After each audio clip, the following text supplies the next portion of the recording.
ایک حقیقت کا نام، کربلا کردار سازی کا نام، کربلا انسانیت بنانے کا نام، انسانیت بچانے کا نام، کربلا ہور بنانے کا نام۔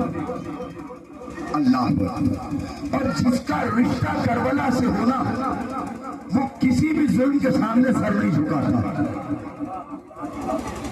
میں ایک بہت بڑا جملہ دوں گا آپ کو، یہ جملہ تصویر دیکھ کے نگاہوں میں آیا ہے، ذہن میں آیا ہے، جب یہ تصویر نگاہوں میں آئی تو جملہ آ گیا اور آپ تک پہنچا دوں گا۔ حضور کربلا ظلم کے سامنے سر میں جھکانے کا نام۔ اب جس کا رشتہ کربلا سے ہوگا وہ کبھی ظلم کے سامنے نہیں جھکے گا۔ میں بہت آہستہ سے کہوں گا، دیکھ رہے ہیں آپ کیسے قبول کرتے ہیں۔ جس کا رشتہ کربلا سے ہے وہ ظلم کے سامنے کبھی نہیں جھکے گا، چاہے وہ 6 مہینے کا بچہ ہو یا 85 برس کے خاندانی ہو۔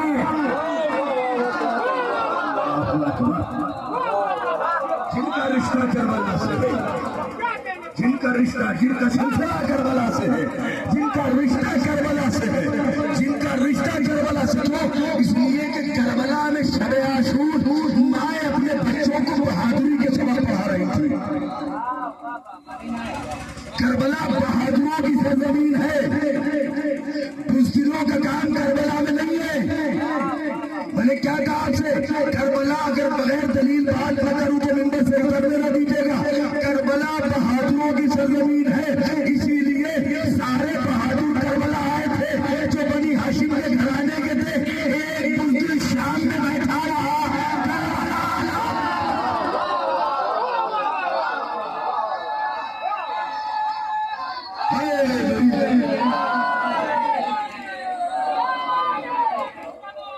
اللہم صلی علی محمد۔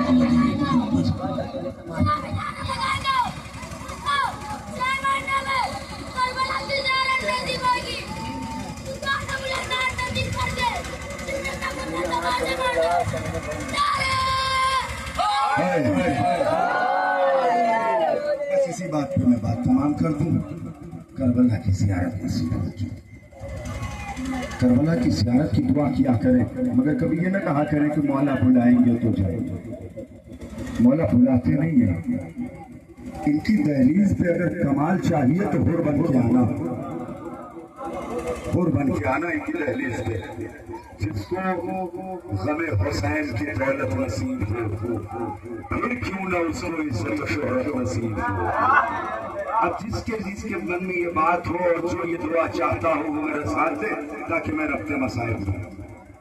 جس کو غم حسین کی دولت نصیب ہو، پھر کیوں نہ اس کو عزت و شہرت نصیب ہو۔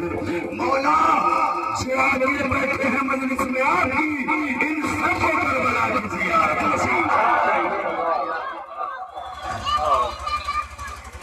اسداران نصر کربلا، آپ ایک مجلس کر کے جلوس لے کے آئے، اس مقام تک آئے، گرمی کی کیفیت تھی، دھوپ تھی، آپ قافلہ لے کے آ رہے تھے، آپ کو کوئی شربت پلا رہا تھا، کوئی پانی پلا رہا تھا۔ ایک قافلہ 11 محرم کو کربلا سے چلا ہے۔ اللہ، میں مسائل سے پہلے ایک جملہ ضرور کروں گا، فضائل ایسے سنا کریے جیسے آپ کی مرضی، مسائل ایسے سنا کریے جیسے زہرا کی مرضی۔ آپ جلوس لے کے آئے، آپ نے نواخانی کی، سینہ جنگ کی، انصاف سے بتائیے کوئی ایک ایسا تھا اس قافلے میں، اس جلوس میں، کہ جس کے ہاتھ پشتے گردن بندھے ہو؟ اللہ، مگر یہ جو قافلہ کربلا سے 11 محرم کو چلا ہے، اس قافلے میں بیبیاں بے مکنو چادر۔ جب کوئی ذاکر یہ جملہ کہتا ہے آپ بڑی آسانی سے سن لیتے ہو، کوئی سید سجاد سے پوچھے کہ جب ماں بہن ساتھ میں بے مکنو چادر ہو تو نوجوان کی کیفیت کیا ہوتی؟ خدا کوئی غم نہ دے سوائے غم مظلوم کربلا کی۔ ہاتھ پشت گردن بندھے ہوئے، روایت کہتی ہے جب یہ قافلہ کربلا سے چلا ہے نا تو اس قافلے میں 56 بچے تھے. جب یہ قافلہ مدینے پہنچا ہے تو 11 بچے رہ گئے. اللہ اکبر. باقی کے یہ 45 بچے کہاں گئے؟ روایت کہتی ہے یہ قافلہ جب کربلا سے نکلا تو ماؤں کے ہاتھ اس کے گردن بندھے تھے. ننھے ننھے بچے ماؤں کی گردنوں میں باندھے ڈالے ہوئے تھے. جیسے جیسے اونٹ چلتا تھا بچہ جب ماں کی گردن کو پکڑے پکڑے تھک جاتا تھا نا ہاتھ چھوٹتا تھا. ماں سنبھال نہیں سکتی تھی کیونکہ ہاتھ بندھے تھے. بچہ اونٹ کی پشت سے زمین پہ آتا تھا. پیچھے سے ظالموں کا لشکر آ رہا تھا. ہر بچہ گھوڑے کی ٹانگوں کے درمیان آتا تھا. روایت کہتی جب کسی ماں کی آواز سے بچہ گرتا تھا ماں کہتی تھی والیہ وا محمدہ. جیسے ہی آواز زینب کے کانوں میں جاتی تھی زینب خود کو دھکے سے زمین پہ گراتی تھی. ہاتھ اس کے گردن بندھے تھے. اگر آپ کی طرف سے غازی باب الحوائج کی خدمت میں جملہ کہو اے میرے مولا عباس یقیناً آپ کی بہادری کو لاکھوں سلام مگر مولا بغیر ہاتھوں کے ایک بار زمین میں گرنا اور 45 مرتبہ آپ کی شہزادی زینب. جزاکم اللہ جزاکم اللہ. عزادارو آخری لمحہ ہے. اب آپ الوداع پڑھو گے اپنے اپنے گھر چلے جاؤ گے. مجلس ختم ہو جائے گی. اگلے سال اس جلوس کا انتظام کیا جائے گا اہتمام کیا جائے گا. عزادارو مگر میں نے روایتوں میں پڑھا ہے کہ آپ بعد میں آتے ہو پہلے چلے جاتے ہو. حسین کی دکھیاری ماں اپنا پہلو تھامے سب سے پہلے آتی ہے سب سے بعد میں جاتی ہے. بس عزادارو مجلس کو تمام کروں. عزادارو جب یہ قافلہ میں پڑھ لے جاؤں اور آپ سن لے جاؤں جیسے الوداع کرنے کا حق ہے آپ کر لے جاؤ. جب یہ قافلہ رہا ہو کے واپس مدینے آیا ہے نا میرے مولا کو ایک چاہنے والا مولا کے قریب آیا. آگے کہتے ہیں مولا کیا بچا ہے اتنا گریہ کیوں کرتے ہیں آپ؟ مولا کہتے ہیں ابو منظر مدائنی بڑے مسائل گزر گئے. ابو منظر کہتے ہیں مولا کچھ مصیبتیں بیان کرو. مولا نے شہادت علی اکبر بیان کی, شہادت قاسم بیان کی, غازی باب الحوائج کی شہادت بیان کی. ابو منظر کہتا ہے مولا شہادت تو آپ کے گھر کی میراث ہے, آپ تو شہادت سے گھبراتے نہیں ہیں. کہ ابو منظر شہادت میراث ہے, ماں بہنوں کا بے مغلو چادر ہونا کیا یہ بھی میری میراث ہے؟ جزاک اللہ. عزادارو ابو منظر بڑے اطمینان سے سننا ہے. ابو منظر کہتا ہے مولا کچھ مسائل مجھے سنا دو. عزادارو ابو منظر سے مولا کہتے ہیں بس آخری جملے اور مجلس سماعت. ابو منظر سے مولا کہتے ہیں ابو منظر جب ہمیں 11 محرم کو قیدی بنا کے کربلا سے لے جایا گیا نا تو ہمارے ہاتھ پشت گردن بندھے ہوئے تھے, ہماری ماں بہنوں کے سروں پہ چادریں نہیں تھی, ہمارے گلے میں خاردار توق پڑا ہوا تھا, ہمارے ہاتھ میں ہتھکڑی پڑی ہوئی تھی. اے ابو منظر میرے پاؤں میں بیڑیاں تھی, اے ابو منظر میرے کمر میں لنگر پڑا ہوا تھا, اے ابو منظر ہم قافلے کو لے کر کے چل رہے تھے. ابو منظر مصیبتیں سننا چاہتے تو سنو. پہلی مصیبت تو یہ ہوئی جب ہم قافلہ لے کے بازار میں پہنچے تو منادی ندا کرنے لگا اے تماشا یہ تماشا دیکھے باغیوں کا قافلہ آیا, علی فاطمہ کی بیٹیاں. جزاک اللہ. بس میں ختم کر رہا ہوں. عزادارو ابو منظر کہتا ہے مولا اور کوئی مصیبت بیان کرے. مولا کہتے ہیں ابو منظر برداشت نہیں کر پائے گا. ابو منظر کہتے ہیں مولا آپ بیان تو کرے نا. اللہ جانے آپ کس نوجوان کے پہلو میں ہمارے زمانے کا امام بیٹھا ہو, کس بہن کے پہلو میں 4 برس کی سکینہ بیٹھی ہو, کہاں سونا پر سالے میں آئے ہو. کہا زہرا پھر سالے میں آئی ہو لو ازادار ابو منظر کے فرار بہا. مولا کہتے ابو منظر اب کاش میں تمہیں سنا لے جاؤں اور تم گریا کر لے جاؤ.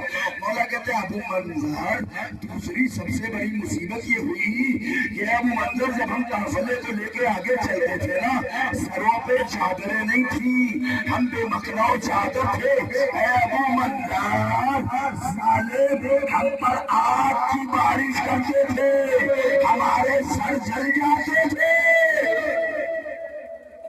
ابو منظر توڑ گیا کہتا مولا اس سے کوئی سخت مصیبت بیان کرو, اللہ کوئی دن نہ دیکھے جو سید سجاد نے دیکھا. ابو منظر سے مولا کہتے ابو منظر سننا چاہتا ہے تو سن. اے ابو منظر جب آگ کے شعلے ہمارے سروں پہ گرتے تھے, ہمارے سروں میں آگ لگ جاتی تھی اور ہم انہیں جلے ہوئے سروں سے آگے بڑھتے تھے تو ظالموں کے چھوٹے چھوٹے بچے پتھر اٹھاتے تھے, ہمارے سروں کا نشانہ بناتے تھے, ہمارے سر شگاف ہو جاتے تھے. جیسے ہی ابو منظر نے یہ جملہ سنا غش کھا کے بس آخری جملہ ماتم کر لینا جتنا دل چاہے مجلس ختم ہو گئی. ابو منظر یہ سن کے غش کھا کے زمین پہ گر گیا. امام نے پانی کی چھینٹوں سے غش فاقہ دلایا. ابو منظر کیا انتہائی مصائب نہیں سنے گا, کیونکہ ابو منظر کہتے مولا کا اس سے بھی زیادہ مصائب ہو سکتے ہیں. ابو منظر سے مولا کہتے ابو منظر سن, ہمیں مرد باغی کہا جاتا تھا, ہمارے اوپر آگ کی بارش کی جاتی تھی, ہمارے سروں پہ پتھر مارے جاتے تھے, جب ہمارے سروں پہ پتھر پڑتے تھے سر شگاف ہو جاتے تھے, اور جب ہم شگاف سروں کے ساتھ آگے ہوتے تھے تو خدا لعنت کرے ظالموں کے گھروں کی عورتیں ہمارے شگاف سروں پر کھولتا ہوا پانی میری بہن سکینہ پھوپھی کے دامن سے لپٹ جاتی تھی. اے پھوپھی اماں چچا عباس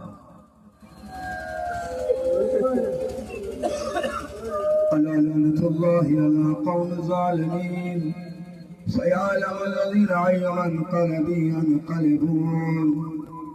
اللهم لعن قتلة الحسين وأولاده وأصحابه